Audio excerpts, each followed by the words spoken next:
পড়াশোনা মানে pass, pass মানে আনন্দ, আনন্দ মানে খেলাধুলা, খেলাধুলা মানে ব্যথা, ব্যথা মানে অসুস্থ, আর অসুস্থ মানে মৃত্যু।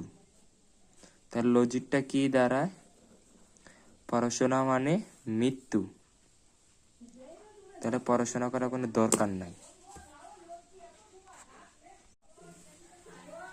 পড়াশোনা মানে পাস, পাস মানে আনন্দ, আনন্দ মানে খেলাধুলা, খেলাধুলা মানে ব্যথা, ব্যথা মানে অসুস্থ, আর অসুস্থ মানে মৃত্যু।